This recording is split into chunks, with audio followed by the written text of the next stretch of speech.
Assalamualaikum warahmatullahi wabarakatuh. Perkenalkan, nama saya Muhammad Wahyu. Jadi pada kesempatan kali ini saya akan menjelaskan mengenai paradigma sosiologi pendidikan.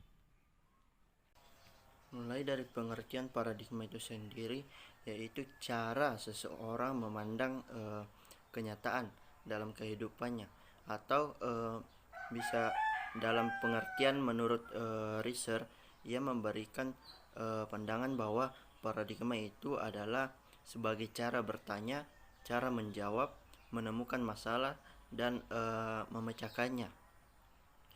Sosiologi pendidikan menekankan implikasi dari dan akibat sosial dari pendidikan dan memandang masalah-masalah pendidikan dari sudut pandang totalitas lingkungan sosial, kebudayaan, politik, dan ekonomisnya bagi masyarakat.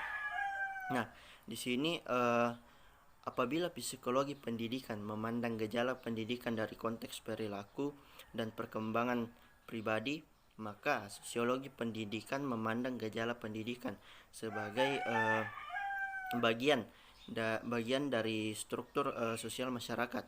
Nah, dilihat dari objek penyelidikan sosiologi pendidikan ini adalah bagian dari ilmu sosial tentang sosiologi dan ilmu pendidikan yang secara umum juga merupakan bagian dari kelompok ilmu sosial. Nah, di dalam sosiologi pendidikan ada beberapa paradigma yang berkembang, yaitu yang pertama lingkungan pembelajaran yang merupakan faktor yang amat menentukan. Kedua yaitu menekankan kepada pemahaman serta memecahkan persoalan dalam konteks pemaknaan yang dimiliki oleh siswa. Kemudian yang ketiga yaitu pembelajaran disetting sedemikian rupa sehingga nantinya siswa bisa menggunakan sistem pengetahuan yang dimilikinya dan digunakannya untuk berdialog dengan lingkungannya.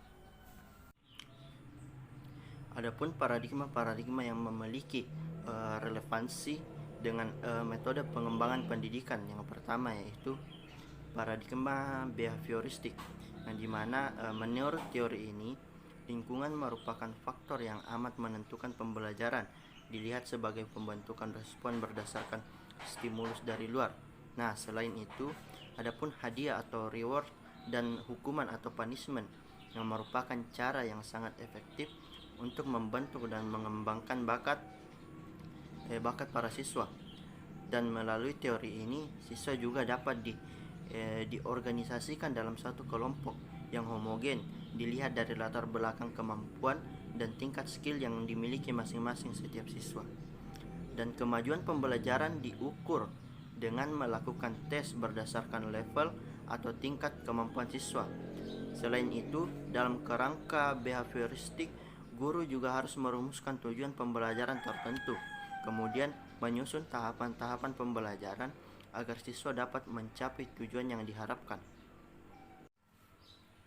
Selanjutnya yaitu paradigma konstruktivistik, yaitu dalam pandangan konstruktivistik ini, pembelajaran dipandang sebagai proses yang dikendalikan sendiri oleh siswa.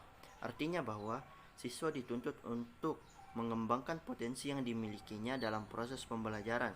Nah, siswa diberikan kebebasan dan fasilitas untuk berinteraksi dengan lingkungannya. Dengan adanya pendekatan seperti ini, maka pendidikan konstruktivistik ini menegaskan bahwa sumber belajar bukan hanya bersumber dari guru ataupun dosen, akan tetapi semua hal atau aspek dan lingkungannya. Dalam paradigma ini mengembangkan inisiatif dan kreativitas pemikiran individu dalam pembelajaran. Artinya bahwa semua ide atau gagasan adalah faktor terpenting dalam proses pembelajaran.